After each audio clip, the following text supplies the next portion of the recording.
અને ભક્તિનો ભાવ સેવાથી પ્રગટે છે. કેમ કે સાહેબ કહે છે જે કોઈ પણ મનુષ્ય, પછી બાળક હોય, યુવાન ભાઈ બહેન હોય કે વડીલ હોય, જે કોઈ પણ મનુષ્ય ભક્ત નિષ્કામ ભાવથી સેવામાં લાગી જતા હોય છે, ત્યારે આપણી અંદર રહેલા જે કોઈ પણ દુર્ગુણો હોય છે, વિકારો હોય છે, એ ધીમે ધીમે બહાર આવતા હોય છે. અને આ દુર્ગુણો બહાર આવે પછી જ આપણી અંદર પોતાના ગુરુ સંતો પ્રત્યે, સદગુરુ પરમાત્મા કબીર સાહેબની ભક્તિ પ્રત્યે, તેમની સેવા પ્રત્યે વિશ્વાસ દ્રઢ થતો હોય છે.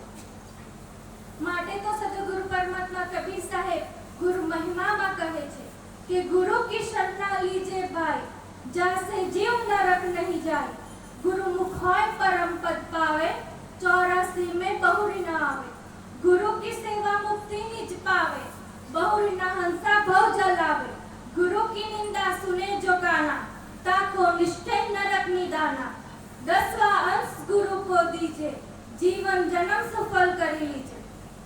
હવે 10મા અંશ ગુરુ को दीजे એટલે આપ બધા ભક્તો જે કંઈ પોતાની મહેનત કમાણીનો ધન પૈસો બંદગી રૂપે ગુરુ સંતોના ચરણોમાં અર્પણ કરો છો, સદગુરુ સાહેબ ધણીના ચરણોમાં અર્પણ કરો છો, એ તો છે જ. પણ સાહેબ શું કહે છે? 10મો ભાગ એટલે ફક્ત ને ફક્ત ધન નહીં, પોતાના મનુષ્ય જીવનનો 10મો ભાગ પણ સદગુરુ સાહેબ ધણીના ચરણોમાં અર્પણ કરવાનો છે. ધનનો 10મો ભાગ, મનનો 10મો ભાગ ને તનનો 10મો ભાગ. હવે ધનનો 10મો ભાગ તો આપ બધા જાણો જ છો, પણ મનનો 10મો ભાગ ના હોય. કેમ? તો કે મન તો પૂર્ણ રીતે જ સમર્પિત કરવું જોઈએ. જો તમે મન પૂર્ણ રીતે સમર્પિત કરતા હશો તો જ તમારું ધન અને તન અર્પણ થતું હોય છે.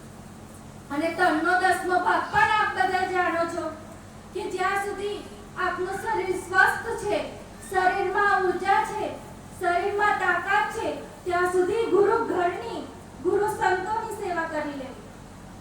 કેમ? તો કે સાહેબ કહે છે સુર નર મુનિવર દેવતા દેહ ધરીએ કાઢન. દેહ ધરવાનો દંડ તો તમારે શું, મારે શું, આપણા ગુરુ સંતોએ શું ભોગવવો જ પડે છે. કેમ કે આ દુનિયામાં, આ સંસારમાં આજ દિન સુધી કોઈ એવો મનુષ્ય નથી જન્મ્યો કે જેને દુઃખ ના આવ્યું હોય અને તેના જીવનમાં હંમેશા સુખ અને સુખ જ હોય.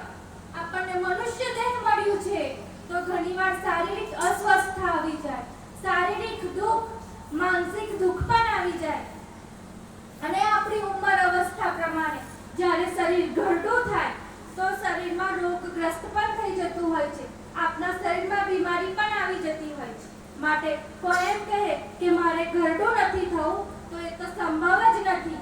કોઈ એમ કહે કે મારે ઘરડું નથી થવું, હંમેશા જવાન જ રહેવું છે, તો એ તો સંભવ જ નથી.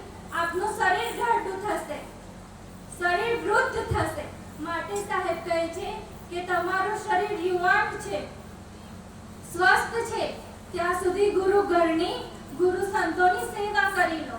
ત્યારબાદ પોતાના મનમાં સત્ય પુરુષ પરમાત્મા સદગુરુ કબીર સાહેબ પ્રત્યે અનંત શ્રદ્ધા અને વિશ્વાસ, અને ત્યાર પછી જ પોતાના મનને સત્ય નામના સુમિરનમાં લગાડો. જો આપણે સાહેબના ભક્ત થયા છે, કબીર પંથી છે, તો નામ સુમિરન તો કરવું જ પડશે. સત્ય નામ રૂપી ધનની કમાણી કરવી પડશે. કેમ? તો કે સદગુરુ પરમાત્મા કબીર સાહેબ કહે છે કે નામ બિના બેકાર है, क्या 56 भोग विलास, क्या इंद्रासन बैठना, क्या वैकुंठ में होय निवास, नाम लिया जिन सब लिया, सब सत्संग का भेद, बिना नाम नर के जाएगे, पढ़ पढ़ चारो वेद. હવે 56 ભોગ એટલે આપ બધા જાણતો જ હશો કે 56 ભોગ કોને કહેવાય. 56 પ્રકારના અલગ અલગ પ્રકારના સ્વાદિષ્ટ ભોજન, વ્યંજન, એને 56 ભોગ કહેવાય. દ્વાપર યુગમાં મહાભારતના યુદ્ધ બાદ જ્યારે પાંડવોએ આવો આરતી યજ્ઞ સ્થાપિત કરેલો, આખા ભારત વર્ષના સાધુ, સંતો, ઋષિ, મુનિ, દેવો, ગાંધર્વોને આમંત્રિત કર્યા હતા. ખૂબ મોટા પાયે ભોજન ભંડારો, અન્નદાનનો મહિમા કર્યો હતો. આ પ્રસંગ તો બહુ લાંબો છે, પણ હું તમને સીમિત શબ્દોમાં કહેવા કહું છું. ત્યારે કૃષ્ણ ભગવાને પાંડવોને કહ્યું હતું કે બધા સાધુ સંતો ભોજન જમી લે અને ત્યારબાદ જ આકાશમાં 7 વાર ઘંટનાદ થાય ત્યારે જ તમારો આરતી યજ્ઞ ભોજન ભંડારો સફળ ગણાશે. હવે બધા જ સાધુ સંતોએ ભોજન ભંડારો કર્યો છે પણ આકાશમાં એક પણ વાર ઘંટનાદ નથી થયો. પણ જ્યારે યુધિષ્ઠિર જે હતા તેમને પૂર્ણ આદર માન સન્માન સહિત સદગુરુ પરમાત્મા કબીર સાહેબના પરમ શિષ્ય સુપત સુદર્શનજીને આમંત્રિત કર્યા છે ભોજન ભંડારામાં. કૃષ્ણ ભગવાનની સલાહ સરકારથી સુપત સુદર્શનજીને આમંત્રિત કર્યા છે અને સુપત સુદર્શનજીએ શું કર્યું? 56 પ્રકારનું જે ભોજન હતું, 56 પ્રકારનું વ્યંજન, એ બધું ભોજન મિક્સ કરીને ભેગું કરીને ફક્ત ને ફક્ત 7 ગ્લાસ બનાવ્યા છે. ફક્ત ને ફક્ત 7 જ કોડિયા બનાવ્યા છે.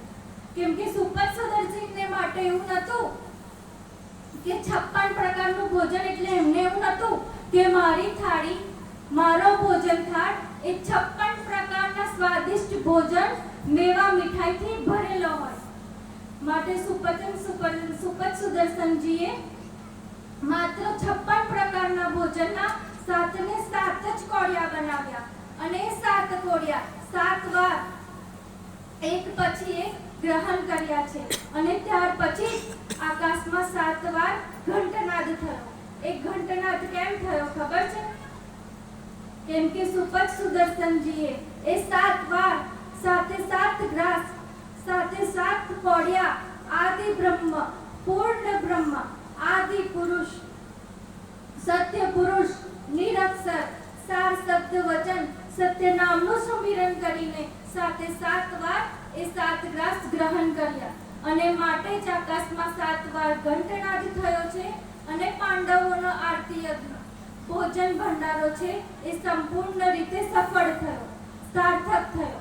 માટે સદગુરુ પરમાત્મા કબીર સાહેબ કહે છે કે નામ बिना बेकार है, क्या 56 भोग विलास, क्या इंद्रासन बैठना, क्या वैकुंठ में હોય નિવાસ. સાહેબ કહે છે કદાચ તમને ત્રિલોકની સંપત્તિ પણ મળી જાય, ત્રિલોકની સત્તા પણ મળી જાય તો પણ બધું મિથ્યા છે. કેમ? તો કે સત્ય નામના સુમિરન ભજન વિના તમારી મુક્તિ સંભવ જ નથી. કેમ કે સત્ય નામથી જ 14 લોક 21 બ્રહ્માંડ સગળું પ્રગટ થયેલું છે. માટે આપણને આ એક અવસર મળ્યો છે અને આપણા ગુરુ શ્રી ખેમદાસજી સાહેબ પણ કહે છે કે સત્ય નામનું સુમિરન કરો સાહેબ સન્મુખ રહેવાય, દાસ ખેમ એ જ જુગથી બહુ સાગર તરી જવાય. આ શરીરને તો આપણે ખૂબ પોષણ આપીએ છીએ, ખૂબ દાળ ભાત લાડુ લાપસી વડા ખાઈને ખૂબ હુષ્ટપુષ્ટ બનાવી દીધું. આ શરીરને આપણે ખૂબ પોષણ પાડીને તંદુરસ્ત પણ બનાવી દીધું. પણ આપણા દેહમાં બિરાજમાન જે આત્મ તત્વ જે છે એ સદગુરુના દેશ સત્યલોક અમરલોકનો વાસી છે. અને આત્માનો ખોરાક શું છે? તો કે આત્માનો ખોરાક છે ભજન, સત્સંગ અને સુમિરન.